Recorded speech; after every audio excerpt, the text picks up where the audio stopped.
अजितदादांच्या मुलाचा पराक्रम सगळ्यांनी पाहिला, पण एक बाप आपल्या मुलासाठी खोटं बोलतोय। शिंदेंच्या शिवसेनेचे आमदार महेंद्र दळवींचा अजितदादांवर घणाघात।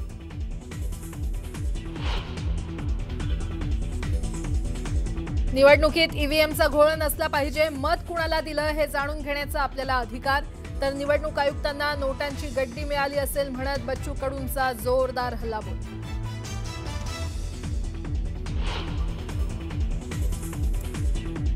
माजी मंत्री अब्दुल सत्तारांना न्यायालयाचा दणका। 2014 मधील नियमबाह्य पद्धतीने अॅम्ब्युलन्स खरेदी केल्याप्रकरणी सिल्लोड न्यायालयाचे रिपोर्ट सादर करण्याचे आदेश।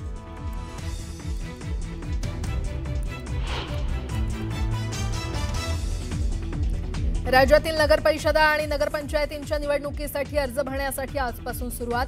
येत्या 17 तारखेपर्यंत नामनिर्देशन पत्र दाखल करण्याची अंतिम मुदत।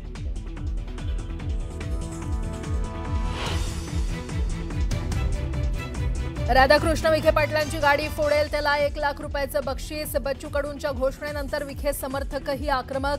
कडूंची गाडी फोडणाऱ्याला 3 लाखांचं बक्षीस जाहीर।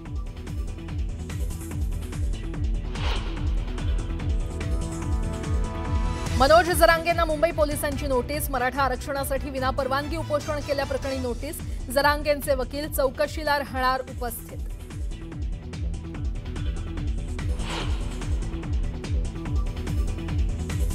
मोठा दहशतवादी कट उधळला। गुजरात एटीएसनं इसिसच्या 3 दहशतवाद्यांना केलं अटक। विषाच्या माध्यमातून दहशतवादी हल्ल्याचा होता प्रयत्न।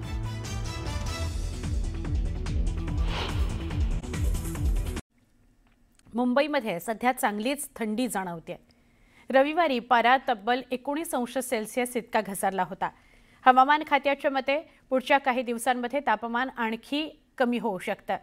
सकाळच्या वेळेत थोडं धुकं आणि गारवाही जाणवतो आहे। उत्तरेकडून येणाऱ्या थंड वाऱ्यांमुळे शहराचं तापमान कमी झालं आहे आणि नोव्हेंबर महिन्यामध्ये अशी थंडी काही वर्षांनंतर जाणवते आहे। या सगळ्याविषयी आपण अधिक जाणून घेऊया आमचे प्रतिनिधी संकेत वरक यांच्याकडून। मुंबईत सध्या तापमान घसरलंय, हवेत गारवा जाणवतोय आणि कुठेतरी आता हिवाळ्याची चाहूल लागली आहे। मी सध्या मुंबईच्या दादर भागातील शिवाजी पार्क मैदानात आणि माझ्या आजूबाजूला तुम्ही थोडंफार पाहू शकता। तुम्हाला थोड्याफार प्रमाणात सध्या तरी धुकं दिसत असेल। काल म्हणजे रविवारी या मुंबईत किंवा या भागामध्ये एकंदरीत तापमान जर आपण पाहिलं तर ते 19 अंश सेल्सिअस इतकं घसरलं होतं आणि ते यंदाच्या मोसमातील सर्वात कमी तापमान होतं। आपण जर पाहिलं तर यंदाच्या मोसम म्हणजे पावसाळा जर आपण पाहिला तर पावसाळा 4 महिन्यांपेक्षा जास्त लांबला। म्हणजे जूनमध्ये सुरू झालेला पाऊस हा कुठेतरी ऑक्टोबर म्हणजे दिवाळी आणि दिवाळीच्या नंतर किंबहुना नोव्हेंबरच्या पहिल्या आठवड्यामध्ये सुद्धा पाऊस पडताना आपल्याला पाहायला मिळाला। त्यामुळे मुंबईकरांच्या रोजच्या जीवनातून ऑक्टोबरची जी हीट होती ती कुठेतरी डिलीट होताना आपल्याला पाहायला मिळाली।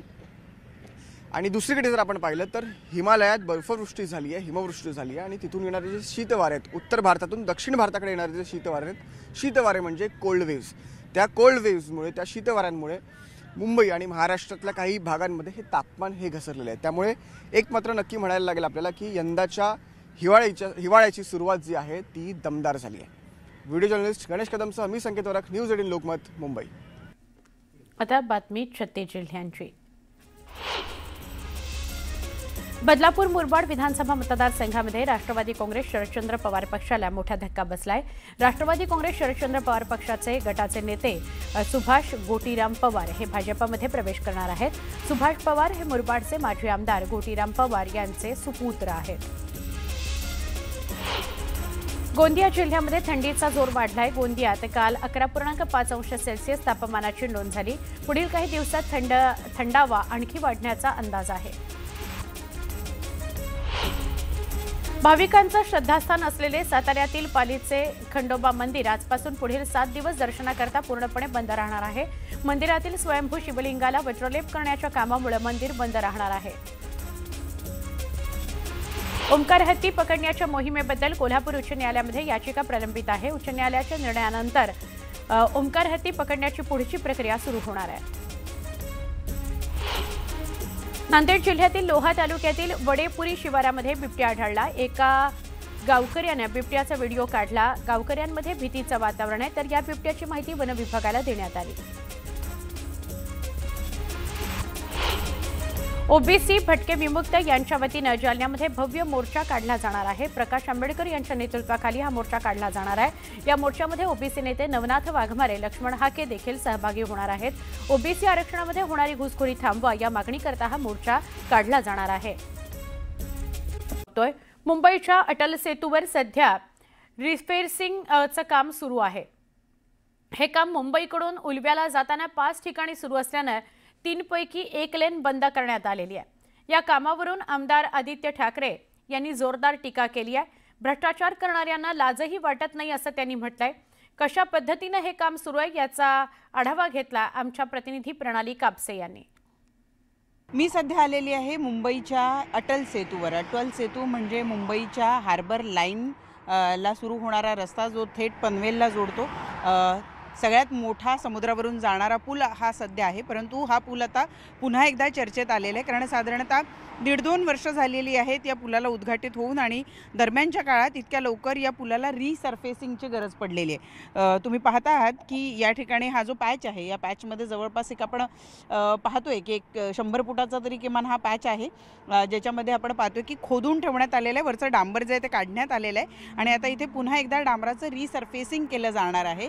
हा जो पॅच काढून ठेवलेला जरा हिरवा असा रंग तुम्हाला या ठिकाणी दिसतोय, हा सगळा पॅच काढून ठेवण्यात आला आहे आणि त्यासाठी अटल सेतूची जी 1 लेन आहे या भागातली ती पण बंद केल्याची आपण बघतो आहोत।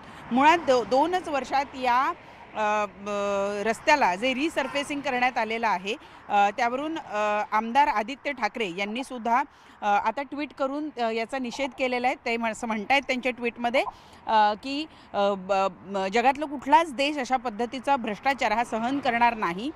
1-2 वर्षापूर्वीच उद्घाटित झालेल्या या रस्त्याच्या बांधकामात किती मोठ्या प्रमाणावर भ्रष्टाचार झाला आहे ते बघा की इतक्या वेळेला या रस्त्याच्या रिसर्फेसिंगची गरज येऊन पडलेली आहे। आता मी खाली उतरून तुम्हाला दाखवते। साधारणतः काही इंचाचा हा संपूर्ण थर आहे, जो थर काढून टाकण्यात आलेला आहे आणि जसं मी सांगितलं 100 फुटाचं वगैरे अंतर असावं हे, जिथं हे सगळं रिकोटिंग केलं जाणार आहे। मी खाली तुम्हाला दाखवू शकते की हा माझा पाय आहे आणि हा मूळ वरचा इथला थर आहे।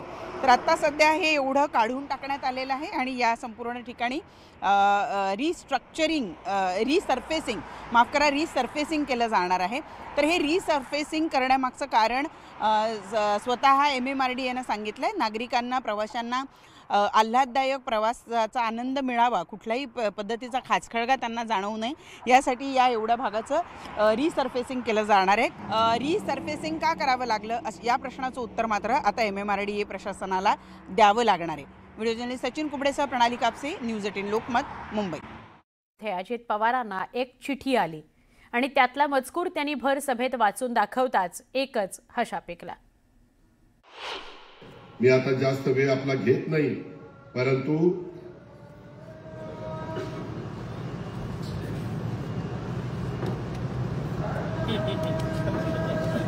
हे टीव्ही वाल्याचं फार अवघड झालं।